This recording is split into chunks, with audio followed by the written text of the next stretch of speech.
Hi friends, sorry. நான் ஒரு முக்கியமான இன்ஃபர்மேஷன் கொடுக்கறத மறந்துட்டேன் ஆக்சுவலி. இந்த டோட்டல் இன்ட்ரவெனஸ் அனஸ்தீசியா வந்து மே சவுண்ட் வெரி ஈஸி. நான் சொன்ன மாதிரி பேஷண்ட்டு வந்து மார்னிங் அட்மிட் ஆகலாம், ஈவினிங் வீட்டுக்கு போயிடலான்னு சொல்லிட்டு இருந்தேன். But from anaesthetist point of view it's a very challenging test.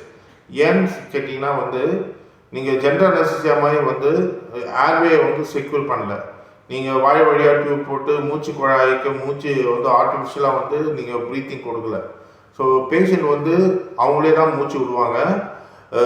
எப்போல்லாம் அவங்க மூச்சு விட தவறாகும், ஏன்னா இட் இஸ் குவைட் பாசிபிள் நீங்கள் கொடுக்குற ட்ரக்காலேயோ இந்த மயக்க நிலைமையாலோ சில நேரத்தை வந்து டங் ஃபால் பேக் ஆகும், நாக்கு வந்து உருண்டுரும்.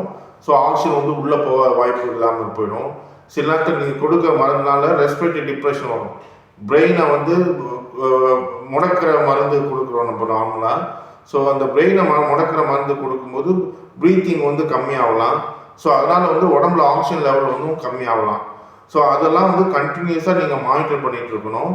இன்னொன்று வந்து பிபி சில மருந்து வந்து பிபி அதிகமாக்கும், சில மருந்து வந்து பிபியை கம்மியாகும். இப்போ கீட்டமின் வந்து பிபி அதிகப்படுத்தும், ப்ரோஃபால் பிபியை கம்மிப்படுத்தும், ஃபென்டனைல் வந்து ஹார்ட் ரேட்டை கம்மிப்படுத்தும்.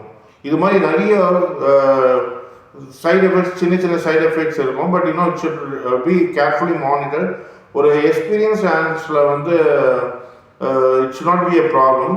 But even for an anaesthetist who is very experience, டிவா வந்து it's a very big challenge. So அது வந்து நான் சொல்லணும்னு நினச்சேன்.